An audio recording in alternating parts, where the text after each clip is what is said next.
Hello and welcome to Eagle Technologies presentation on Proteus MMX. My name is Harry Kohal. I'm Vice President of Business Development, and I'll be giving you your overview of Proteus today. We will go through the product at a fairly high level, but in some depth in different areas. At the end of the presentation, there will be time for questions and answers. And please feel free to put your questions in at any time. We'll review them as we go forward, and I'll try and incorporate the answer into the presentation, or we'll answer them at the end.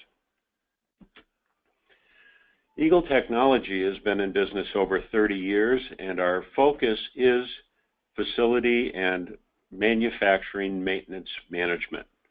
We interface with the best of the best in terms of MES, laser scanning, navigation, and other partners through building automation, for example, throughout the world. We have clients on every continent, and again, we have a specific focus into maintenance.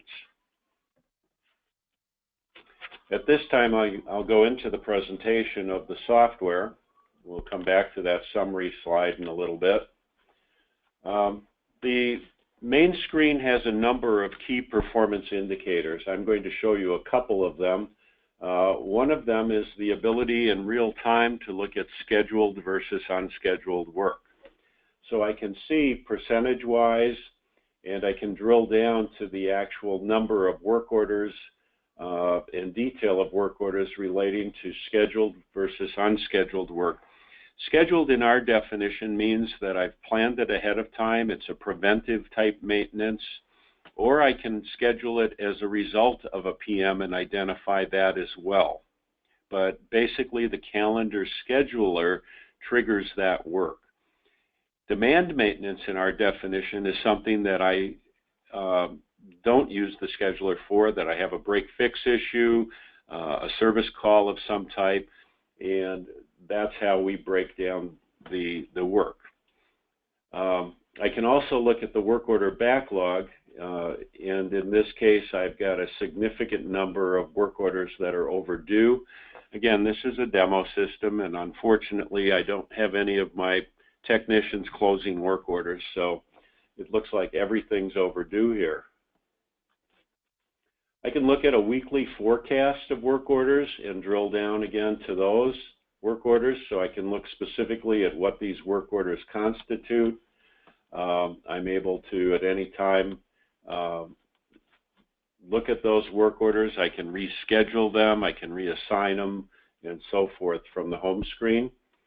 And then I have a message board, and then I have my work orders that are assigned to me or to the person that, if I'm the supervisor, for example, this is assigned to Bill Smith, and I'm the supervisor that's assigned to this work order. So in the mobile application, these work orders would appear on Bill Smith's Surface Pro or Android device or iOS tablet, and they would be able to complete the work orders on the mobile application. Take a look at some of the things that we have identified. We have assets, inventory, people, service providers, either vendors or contractors. We have a purchasing system. We do interface to SAP and other purchasing systems. We have an open API that allows clients to take data back and forth easily using REST services. That's a technical term. Any of your technology people will understand REST services and understand that transferring data back and forth is very, very easy. We've got crystal reports, and we allow the clients to store custom crystal reports here and be able to rerun them.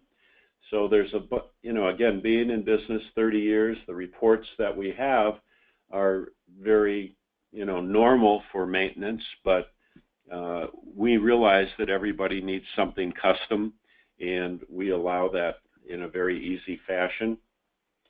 We have a service request module that allows people to put in service requests, and those service requests can be edited, converted to a work order, declined, whatever is appropriate based on the nature of the request and whether the organization, the maintenance organization, does that type of work or not. We have work orders. All the work orders are listed in the system, and again, I'll go through each of these areas in a little bit more depth in a minute. And then we have work order masters. Work order masters are your PMs or your templates that you can set up and reuse over and over again. We have a time card function, obviously, to record the time of the technician. And again, on a mobile device, this is done through the tablet. We've got a start-stop capability. It's done very easily. And then we have tasks and a planner. And again, I'll go through this in depth. And then the company information, rights, users' rights and roles get set up in the system. If on your servers we do interface to Active Directory in the cloud, we have security down to the field level, and based on the user and the role, we can determine who can see what or do what. And then there's a lot of settings, and this is critical in our system. This is what makes the system work for you. For example, you get to determine work types, okay? Work types could be things like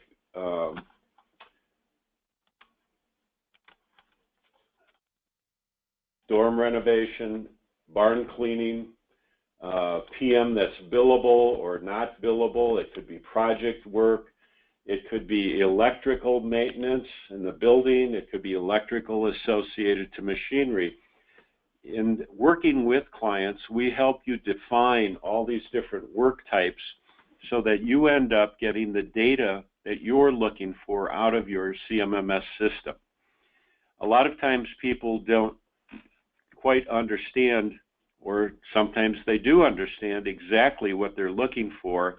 And when Eagle works with you, one of the things that we do is look at what data are you looking for, not only today, but 5 years down the road, so that we have the proper controls in place to identify that.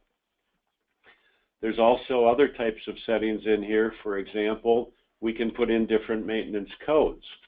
And these maintenance codes can be used for different purposes to slice and dice work and analyze work as you go forward as well. Priorities, for example, are another area we can identify. And one of the things that I like to do is work with clients, and I help them identify what are your priorities. ABC, 1, 2, 3 don't mean anything to a lot of people, okay? Or 1, 2, 3 to one company means something else to another company. So in our system, we try and help clients totally define what a priority is. It's like a service level agreement, so that everybody in the organization, whether it's their first day on the job or they've been there 25 years, will understand what the specific priority means. So the settings area here allows a lot of flexibility in our system. We have a data fields function that allows you to change the name of any field in the system in real time. And again, we've got translations built into the system. We're global. And these translations, and I don't have all of them loaded into the demo system, but you can see we handle double byte characters as well as single byte. And all of these things make the system work for you. So let's go back to the asset tree. We have a tree structure that allows you to define things like sites, facilities, buildings, floors in buildings, rooms and areas in buildings. So I've got a parking lot that's associated with the production building site. I've got an engineering room on the lower level. I can put as many rooms or areas associated with each floor, each building as I need to. So In this building, for example, I've got 3 floors and a roof. And on my roof, I've got a rooftop return unit, okay? Keeping the number of assets simple, but there is no limit to the number of assets that I can put in the system. If I look at this level, I've got 19 items, but I have clients that have 25,000 or 30,000 items in their systems. They can identify everything from the light fixture to the towel dispenser to the toilet to the urinal to the segment of conveyor to the specific segment of a machine. And they can do this with either QR codes or barcodes. And again, the mobile device will allow the work technician to create a work order very quickly against an asset that's identified with a barcode or a QR code. So some of the information that we keep on an asset, we require 2 pieces of actually 3 pieces of information. We need an equipment number that's unique. We need a description, a name of the equipment. So this is a forklift. And I could put a more extensive description in here. This is a Raymond turret lift, for example. And I could put a barcode or a QR code that has a totally different number than the equipment number. So this might be 100-007, okay? In our system, this equipment tag equates to this number up here. I can put things like the acquisition cost or the lease cost for this particular piece of equipment. I can put the installation date. I can put a warranty date. So let's say this goes out to 2018 in February. And I can tie it to an asset system. We'll talk a little bit about asset systems. I can put the cost. So let's say this is a $30,000 acquisition. And then I need to know, where is it? In this case, this Raymond lift truck is in my warehouse. Okay?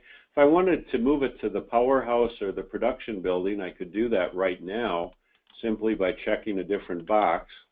But we're going to leave it in our warehouse for right now and update this information. Oh, by the way, this is I can put a model number.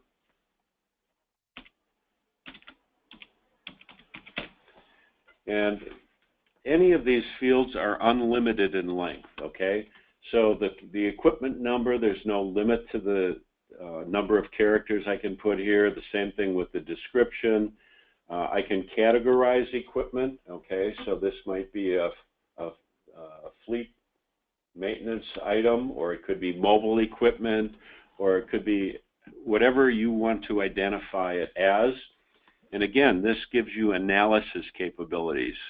So if I want to see all of my mobile equipment versus all of my stationary equipment, it's very easy to filter out and look at different things different ways. I can put a serial number on this if I need to. And let's just move on for now. So I've updated my asset. And again, if I look at my asset tree and I go further down the list and I go to my warehouse building, you'll see that that Raymond forklift or turret lift here that I've updated is in place. You'll also see the warranty date. And I can filter on any of these fields, okay? We'll talk about filtering as we go along a little bit. If I wanted to change the location again of this Raymond forklift, I could go here to my global change location and again move it to the powerhouse, move it to the production building, or move it to the Dallas facility outside of my North campus. I could move it to the Dallas facility just by checking the box and saving and moving it. We've got some key icons. We have quick reference help capabilities here. The help is connected to quick reference cards and things like that. So we have good support in the system.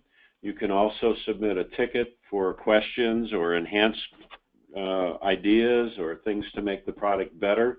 We always listen to our clients and try to enhance the product. We have 2 major releases a year, and then we have minor upgrades as Microsoft or web browsers require.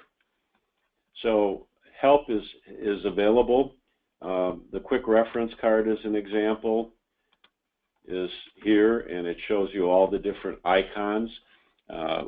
You can either print these out back to back, or we offer them in training as a laminated card for your employees to use and learn, and it makes the whole implementation process a lot easier.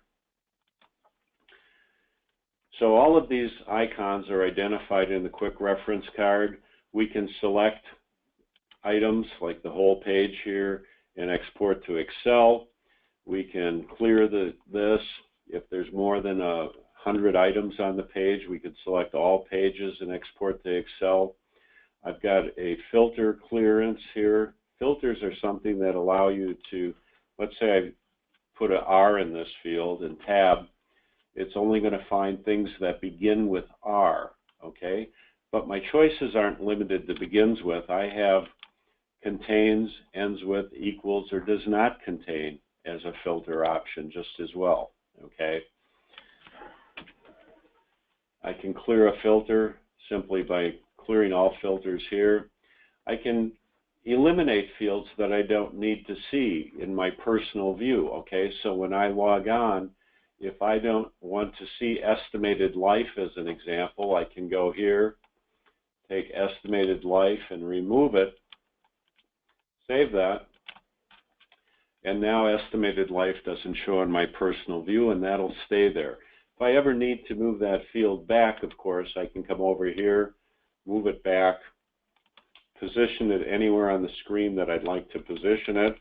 And again, we have tons of user fields that can be renamed and purposed for your requirements. And those user fields, again, make the system extremely flexible and extremely functional. And based on who I want to see that user field, I can identify, again, down to the field level, who can see it or use it. I can make it visible or editable to an individual, or I can say none, and they will not see that user field at all.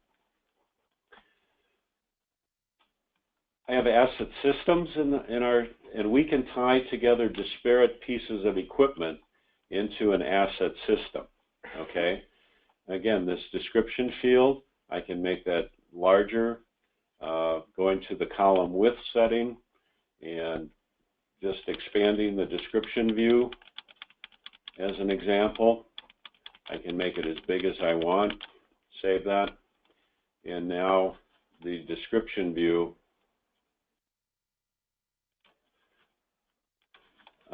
is much larger here. So if I open this up, I've got a much larger view of description up here. I can do the same thing here.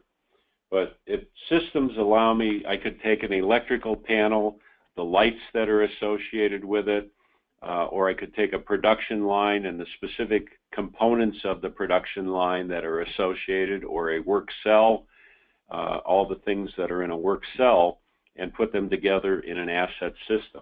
The advantage is I can take a system out of service, okay, I can change the status, I can issue a work order against the entire production line or against the system. So I could have a segment of my HVAC system or my lighting system and issue a work order against all the components within it. We have clients that use this extensively. We have clients that don't use it at all. So again, the flexibility in our system is enormous. We have clients that have many, many facilities, and the parts list is a master parts list of all parts used across all facilities, okay? Then I can set up stock rooms that are associated with each location. So if I go to a specific campus, for example, I've got this parts stock room associated with this campus. but if I go to the Dallas site, I don't have a stock room there. So I can set up storage areas, storage closets, stock rooms, whatever you want to call them. You can name them. And so I called this one main parts stock room, okay? And I can put as many parts in there, and it shows me the value of all the parts in that particular stock room or closet or whatever. I can look at the detail of those parts. In this case, I've got a general lamp tester, okay? This identifies it as a critical part, okay? So I can easily identify all my critical parts, and I can filter on parts. So filtering, and again, I only have one part here right now, but if I had 100 parts and I had 2 that were critical, by filtering here, I would see the 2 parts that are critical. I can clear the filter. The broom sweeps away all filters, so I can do that and see all of my parts. And again, I only have 1 in the stock room at the present time. The information that I keep on the part includes min and max. I can set a measurement unit, okay, how's it bought each. And when we set up units, I want to show you that we have an EA and an EACH. When we set these up for clients, we pick one or the other, okay, so that you have standardization. So if I want to find all the eaches, I don't have to type, I don't have it entered 6 different ways. I can standardize. So case, for example, is the standard. So if this was bought by a case, I would pick the case, and that's my measurement unit.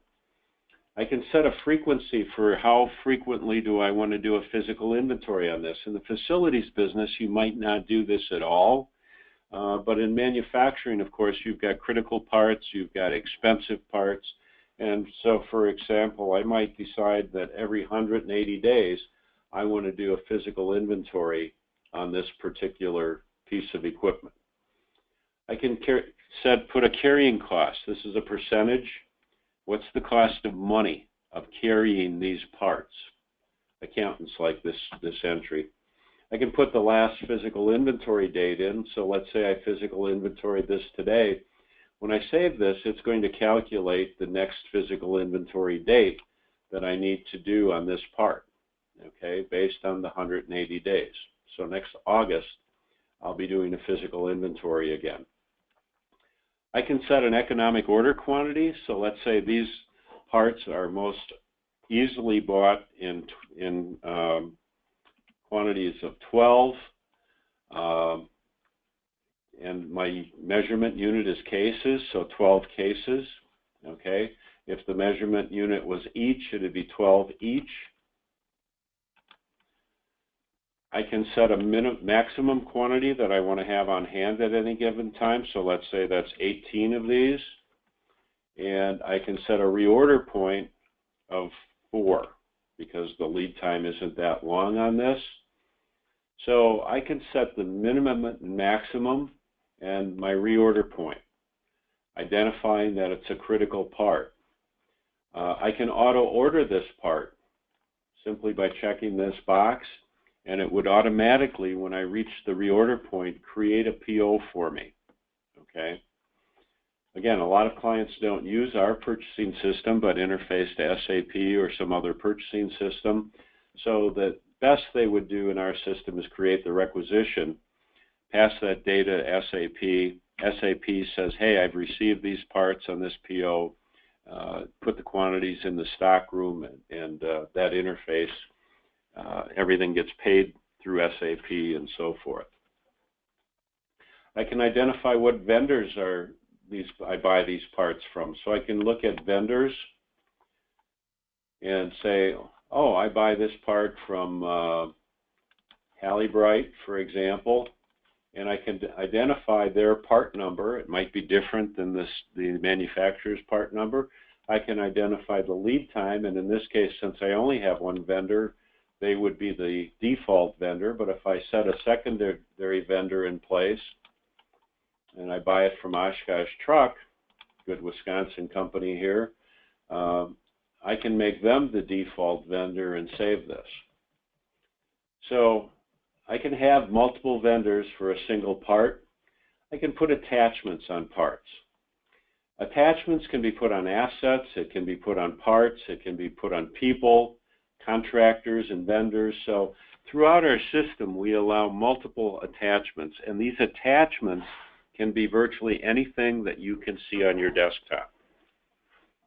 So it could be a drawing if you have drawing software. It can be an MSDS safety sheet like a PDF. It could be a picture, a GIF, a TIFF, or it could be an Excel spreadsheet. It can be virtually anything that you can see on your desktop. To add an attachment to this, I simply would go plus. I've got a few things here, or I can go choose a file from my network, go to my pictures, for example, and say, oh, I like this Gemba walk picture through here, and upload it and save it. And now it's associated with this part. If I want to view it, I simply go here to view it. It'll open it up, and I can take a look, and here's the attachment that I put on the particular part. Again, you can put attachments on a facility, on a building, on the specific assets within the building, on parts, and so forth. We can create bills of material, okay? And on assets, for example, I can create the specific bill of material here, pick the part that gets associated with this particular asset, and then when I open up and look at this particular, wherever I put it, it will show me that this O-ring bearing belongs to this particular asset here. So I can create bills of material in the system. I can associate parts with assets. We have some enhancements coming down the line that will actually improve this in the manufacturing area. And again, we're constantly working and listening to our clients to update the product and make it better and simpler to use. In the end, if your technicians, your maintenance people don't use it correctly on a daily basis, it's no different than buying a payroll system and nobody puts the time card in, and then they complain that the checks don't come out. So we work diligently with clients to make sure that your processes and the people are engaged and you're getting the information out of the system that you're looking for. Speaking of people or associates, we can rename this field to associates if you would prefer.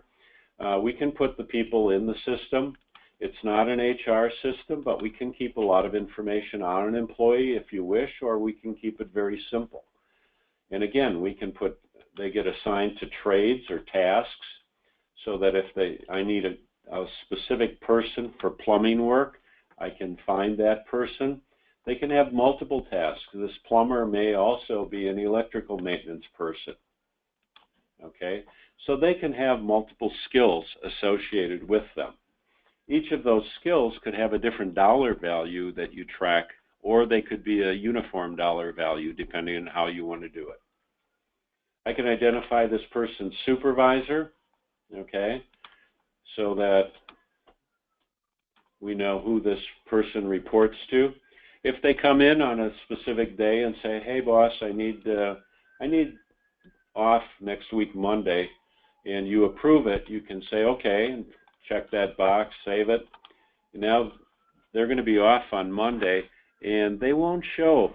If you're trying to assign work to people, you don't have to remember that that person's not there. They just simply won't show up to be assigned to work for that day.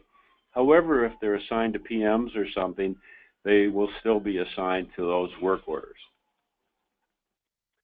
And then you can put attachments on people. So if you want to keep track of like a forklift certification or CPR certification, and your HR system doesn't do a good job of that for you, you can keep all of that information attached to the individual employee if you wish. Employees, again, get assigned to labor crafts. We encourage people to put some kind of dollar association with the specific labor craft. And again, we're multinational, so we serve different countries, and we can have different dollar values associated, whether it's US dollars, Canadian dollars, Russian currency, Hungarian, Chinese, whatever it might be. Each labor craft, for example, can have different things associated with it, different currencies. We have up to 5 different labor rates, and we can rename these. In fact, we did in this one. We called this one regular time. We can call this one overtime, this one holiday pay, call-out pay. Again, whatever different types of rates associated with specific skill, we can accommodate that for you. And again, there's no limit to the number of skills that you can define in your organization. Contractors are the people who do work in your organization, and we can look at the ones that are in the United States versus the ones that are in Canada. I might be sitting in Detroit, for example, on the border, and I use people from both locations. That's very feasible. Or I could be in Germany and France or whatever. There's no limit as to where these people can be located that I use. I could be in the US and use a German vendor, and I have clients that do that. Again, the information that I keep can be extensive or minimal. It's up to you. Contractor code, a country, a name of a contractor is basically what I need. If this contractor is also a vendor, so I buy parts from them as well as services, I can check this box, save it, and now they'll be both. As a contractor, they get identified with a trade, okay? So I can say this is the electrical contractor, and if I've got a negotiated rate for that contractor, for example, for the electrical work, I can put that in there and save it. And I can, again, have 5 different rates associated with the contractor. I do have clients that only have contractors do all the work in their facilities, and they can keep track of their budget better than their cost accounting system can. And I'll talk about cost centers and things in a little bit. I can see what work orders are assigned to the contractor, and again, I can put attachments. So if I want my security people to be able to log in and see a picture of each contractor that's coming in, for example, I could put a picture attachment there, and if their picture doesn't show up, they don't get allowed into the facility. So I can use attachments for a lot of different reasons. So we've talked about contractors and vendors. Vendors, again, in our definition, are people I buy parts from, but they do no service work in my organization. My elevator people, my equipment manufacturer, maintenance people, I might buy parts and services from them, and that's how we delineate our definition. And we can change that to whatever definition you work with, too. Again, purchasing, I can create requisitions. To create a requisition, I can buy stock, non-stock parts. I can buy assets. I can put my costs in, my shipping methods, my billing information, so forth. And this requisition could be passed directly into SAP or into any purchasing system using our REST services. If you want to use our purchasing system, again, you'd create the requisition. You can put stock and non-stock parts associated with a requisition. You can buy assets. So I need a new forklift or I need a new generator. I can put that on the requisition, and it will become an asset in the system when it's received. Creating a purchase order, I can receive, obviously, against a PO. I can create reorder lists. So if my min-maxes are set effectively in my stock rooms, I can create a reorder list and review it before I actually place the POs. And then I've got purchasing history information. Got lots of reports. And again, we use Crystal, and you can store your custom reports here. The service request capability. This is where somebody who's not logged into the system, and I'll show you where this comes a little bit later, can create a service request. I have the ability to edit this. I can change the date, for example, that I'm going to do this. So obviously July 31st of 2015 is long past. So let's say I resurrect this and tell the person, well, I can do it by the 28th of February. Is that a good date for you? And they say yes. Okay. And I can auto print this work order if I'm using the print method. I can assign tasks and labor to this. And one of the tasks that can be used is something like a 000 or a 001 or something like that, so the technician can find it easy. They can add it. You can add an employee to this or a contractor. So in this case, let's add an employee. We'll give this person the work order. They can put their time in here if they need to, or if they're using the mobile device, it'll capture the start and stop as they press start and stop on the mobile device for the task. I can email this to a contractor if I need to, okay? And again, I can put attachments. So if the service request had an attachment from the, let's say a fire extinguisher had the pin pulled and it was dented, and I wanted to send this to my life safety company, I could have that picture go along with it. So once I edit it and save it, I can turn it into a work order simply by saying OK, and now it becomes an active work order. So it's not showing in the list anymore.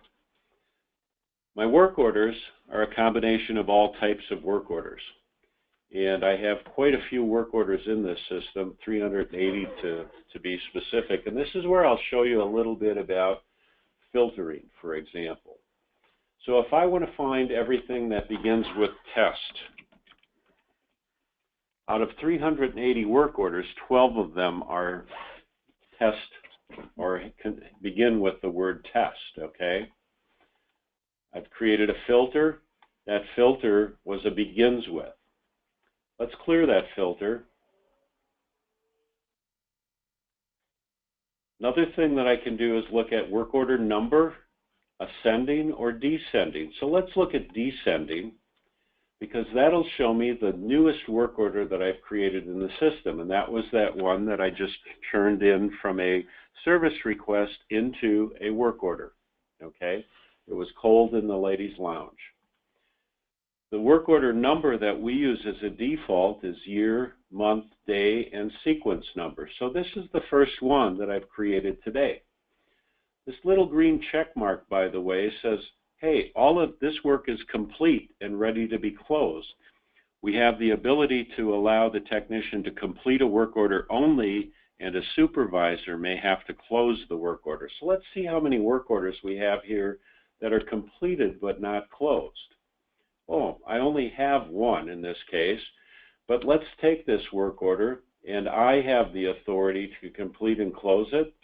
So I'm going to do that right now.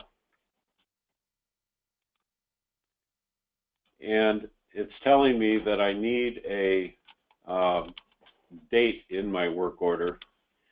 So I'll go back in to edit it and put a completion date in it, and maybe my rights don't give me the ability to close it. In this case, it does have a completed date and a required date and the status and so forth. So we'll get this work order closed when the right person with the right rights has the ability to do this. In my logon rights as HK, don't have the ability to close this work order.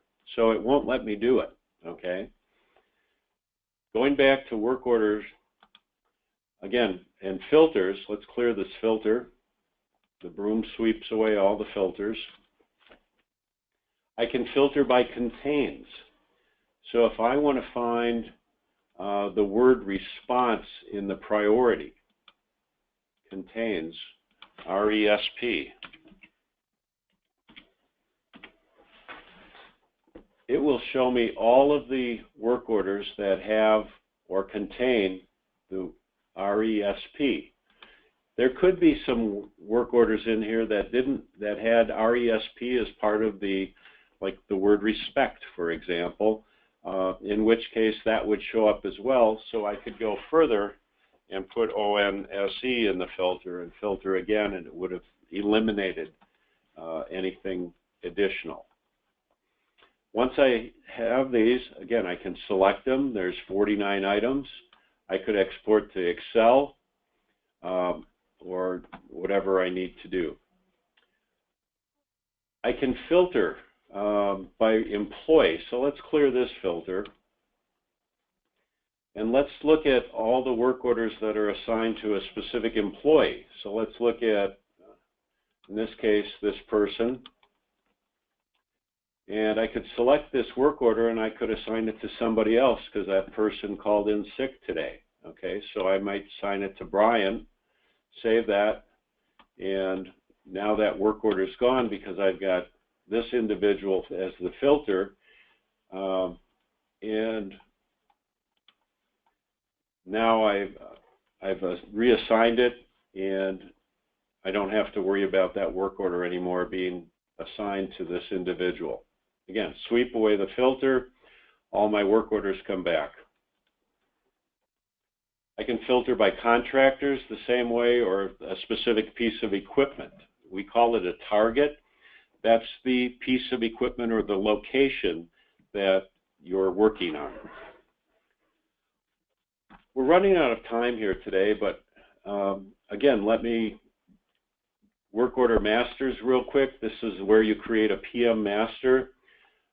This says that there's a work order open on this particular piece of equipment. So let's go to this piece of equipment that doesn't, and we'll look at how do we schedule a PM master. PM master gets set up here. We'll look at it real quick. It gets set up with a job number and a description. You can have a cost center, a work type associated with it, and a specific piece of equipment, okay? Or multiple pieces of equipment. If all the things that you're going to do on your door docks or your forklifts or your lighting systems or whatever are identical, you could put multiple items on here. We can identify the tasks and labor that are assigned to this, any specific parts that are needed on this work order, any special tools like a lockout tagout or thermal imaging camera or anything like that. I could email it to a contractor if it's a contractor job. I can put safety sheets or pictures or anything that's needed on this as well. And then some of these work orders can be triggered by alarms. We integrate in real time to building automation control systems. So this could be triggered by something going wrong with my HVAC system, a drop in static pressure in an air handling unit, or anything like that. So once I have my work order master set up, I'll use my cookies to go back to my list. I schedule it. And we have a lot of flexibility in scheduling. We'll take a look at scheduling here. I can pick the date that I want to start my PM. I can, in this case, it was started on January 4th of 2016, and I'm doing it every month on the second Monday. Okay, and I'm giving my technician 5 days to get it done. I have daily scheduling capabilities. I have weekly scheduling capabilities. So I have people that have shifts where they need to do it Sunday, Monday, Tuesday, Wednesday, Thursday. So they can use the weekly tab and check each of these days and say, I'm going to do it every week. And so a work order would come out every day on Sunday, Monday, Tuesday, Wednesday, and Thursday for the shift that starts on Sunday. Lots of flexibility. Monthly, I can do it every month. I could do it every 3 months. I could do it every 9 months or 50 months. It doesn't make any difference. The scheduler will schedule it and track it, whatever you set up. I can go to yearly, and I can do it roof inspection, for example. I can do every year. And in Wisconsin, we might not have snow in April and September. So I could do my roof inspection twice a year, every year in April and September. And again, I can give my technician 5 days. I could give him 10 days because it might have a rainy spell to get that inspection done. Once I schedule it, I get a preview this was our once a month that I left in place. So I get a preview of when this is going to occur. I have the ability to move any individual date, okay? I can reschedule any one of these if I need to, if I don't like the way it looks in a specific month.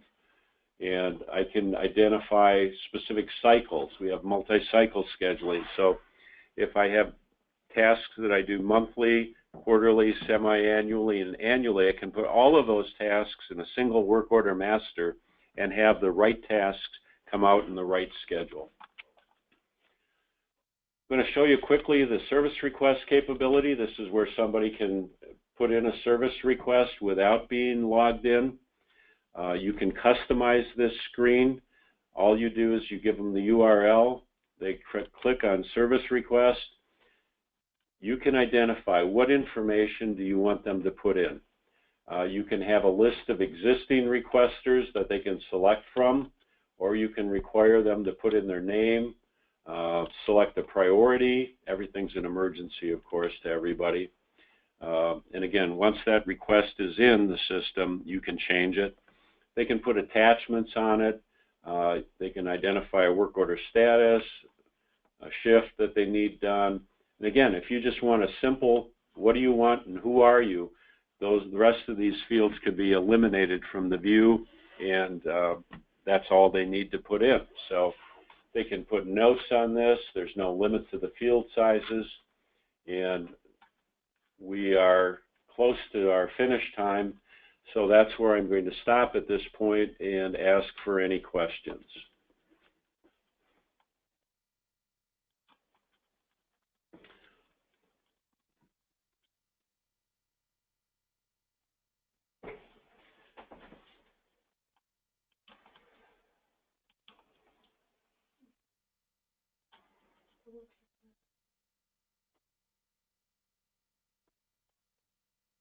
Double click, okay.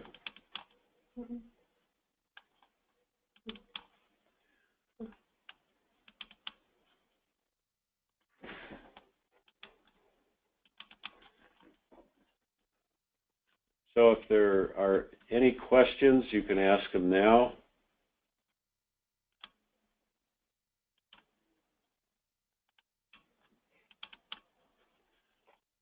Otherwise, short of that, we'll be happy to entertain any questions in the future. You can call the office, talk to your account representative. I'll be in the office this week and next week. I'd be happy to take your calls and answer any questions and work with you. So thank you very, very much for your time today. We appreciate it. And I'll go back to my PowerPoint here real quick. In summary, Proteus MMX is a powerful tool. It's a tool that will assist you in gathering data and helping you manage time and dollars and cents. And any questions, here's my email. You can visit our website, Eagle CMMS, or your existing account representative. Again, we'll be happy to help you. We thank you very much for your time and enjoy the rest of your day. Thank you.